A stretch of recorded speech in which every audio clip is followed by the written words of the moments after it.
ರೈತ ಅಭಿಮಾನಿಗಳಿಗೂ ರೈತ ಮುಖಂಡರಿಗೂ ಇಲ್ಲಿ ಬಂದಂತ ರಾಜಕಾರಣಿಗಳಾದಂತ ನಮ್ಮ ಮಾಜಿ MLA ಸಾಹೇಬರಾದಂತ ಗೋಡ್ನೇಕರ್ ಸಾಹೇಬರು ಮತ್ತು ಮಾಜಿ MLA ಆದಂತ ಸುನೀಲ್ ಹೆಗಡೆ ಅವರಿಗೂ ಎಲ್ಲರಿಗೂ ವಂದಿಸುತ್ತಾ, ಈಗ ಬಹಳಷ್ಟು ವಿಸ್ತಾರವಾಗಿ ನಮ್ಮ ಎಲ್ಲಾ ಮುಖಂಡರು ಮತ್ತು ಎಲ್ಲಾ ಲೀಡರ್ಗಳು ಮಾತಾಡಿದ್ದಾರೆ.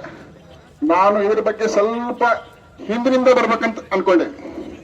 ಇವತ್ತು ನಾವು ಹೆಚ್ಚಿಗೆ ರೇಟ್ ಕೇಳಬೇಕು ಅಂದ್ರ ಇವ್ರು HNT ಹೆಂಗ್ ಮುರಿತಿದ್ರು ಅನ್ನೋದು ಒಟ್ಟ ಗೊತ್ತಾಗಿರ್ಲಿಲ್ಲ ನಮಗ್. ಈ HNT ಮುರಿಯಾಕತ್ತಿವ್ರು ಈ ನಮ್ಮನಿ 890 ಮುರಿಯಾಕತ್ 6-7 ವರ್ಷಗಳ ಕಳೆದು.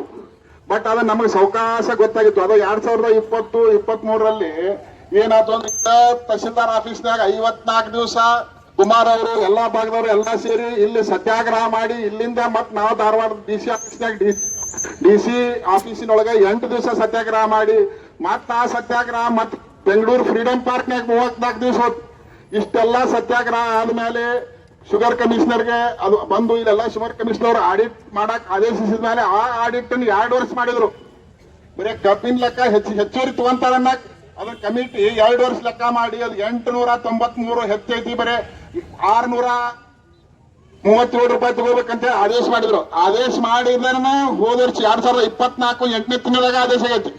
ಇವರು ಅದನ್ನ ಸುಮ್ಮನೆ ಬೆಂಗಳೂರು ಹೈಕೋರ್ಟ್ದಾಗ ಐತೆ ಅಂತ ಹೇಳ್ಕೊಂಡು, ಅಲ್ಲಿ ಸ್ಟೇ ಐತೆ ಅಂತ ಹೇಳ್ಕೊಂಡು, ಅಲ್ಲೆಲ್ಲ ಚೆಕ್ ಮಾಡಿದಾಗ ಆ ಸ್ಟೇ ಏನೈತಲ್ಲ ವೆಕೇಟ್ ಅಂತ ಹೇಳ್ಕೊಂಡು ಇಲ್ಲಿ ಧಾರವಾಡ ಹೈಕೋರ್ಟಿಗೆ ಬೆಂಚಿಗೆ ಮತ್ತು ಡಿಸೆಂಬರ್ಗೆ ಬಂದದ್ದು 24 ಡಿಸೆಂಬರ್ಗ. ಮತ್ ಯಾವ್ದೋ ಸ್ಟೇನ ಇಲ್ಲ. ಅದಾದ್ಮೇಲೆ ಸಾಕಷ್ಟು ಮೀಟಿಂಗ್ ಮಾಡಿದ್ರು. ಇವ್ರು ನಮಗೆ ಸುಳ್ಳ ಸ್ಟೇ ಐತಿ ಅಂತ ಹೇಳಿದ್ರು.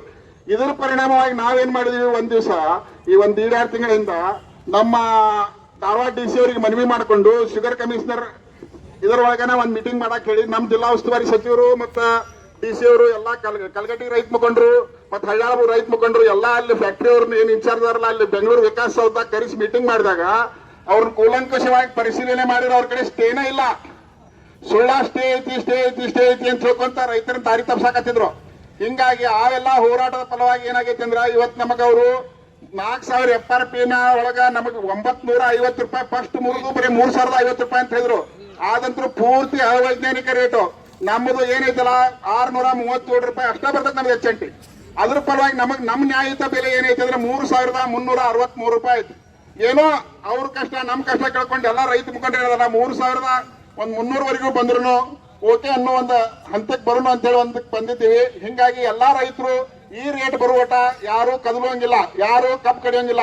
ನಮ್ ಭಾಗದಾಗಂತೂ ಧಾರವಾಡ ಜಿಲ್ಲಾದಾಗ ನಾವಂತೂ ಅನೌನ್ಸ್ ಮಾಡಿಬಿಟ್ಟೇವಿ. ಎಲ್ಲಿ ಮಠ ನಾವು ಹಿಂದಿನ ಬಾಕಿ 256 ಕೊಟ್ಟು ಈ ಸಲ ರೇಟ್ 3300 ರೂಪಾಯಿ ಅನೌನ್ಸ್ ಮಾಡಿದ ಮೇಲೆ ನೀವು ಗ್ಯಾಂಗ್ ಹಾಕ್ಬೇಕು, ಕಡಿಬೇಕು. ಅಲ್ಲಿ ಮಠ ನಮ್ಮ ಒಂದು ಗಣಿಕೆ ಕಬ್ಬು ಕಡಿಯಾಕ್ ನಾವು ಕೊಡುವುದಿಲ್ಲ. DC ಅವರ ಇದನ್ನ ಆದೇಶ ಮಾಡ್ಯಾರ ಈ ಶುಗರ್ ಫ್ಯಾಕ್ಟ್ರಿಗೆ. ಇವ್ರು ಧಾರವಾಡ DC ಅವರು, ನಮ್ಮ ಭಾಗ ಧಾರವಾಡ DC ಅವ್ರಿಗೆ ಅದೇ ಪ್ರಕಾರ ನಾವು ಭದ್ರಾಗೆ ಇದೇವಿ. ಸಚಿವರು ಹೇಳ್ಯಾರ, ಎಲ್ಲಾರು ಹೇಳ್ಯಾರ. ಮತ್ ಇದೇನೈತಲ್ಲ ಇದು ಒಂದೇಕ ಫಸ್ಟ್ಗೆ FRP ನಾವ್ ಯಾವ್ದೆಲ್ಲ ಮೋಸದ ಕೆಲಸ. FRP ಏನು ಸಂಬಂಧ ಇಲ್ಲ. ನಮಗ್ ಕಬ್ಬು ಬೆಳೆಯಕ್ಕೆ ಎಷ್ಟು ಖರ್ಚು ಬರ್ತೈತಿ? ಈ ಸರ್ಕಾರನ ಇವತ್ತ ಸೆಂಟ್ರಲ್ ಗವರ್ಮೆಂಟ್ CSCP ಕಮಿಟಿ ಮಾಡಿ 3700 ರೂಪಾಯಿ 1 ಟನ್ ಕಬ್ಬು ಬೆಳೆಯಕ್ಕೆ ಖರ್ಚು ಬರ್ತೈತಿ.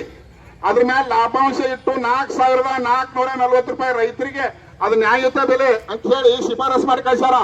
ಅದ್ರ ಮೇಲೆ ಇವ್ರು ಯಾರ್ರಿ ನಮಗ್ 3300, 3200, 3050 ಡಿಸೈಡ್ ಮಾಡಾಕ?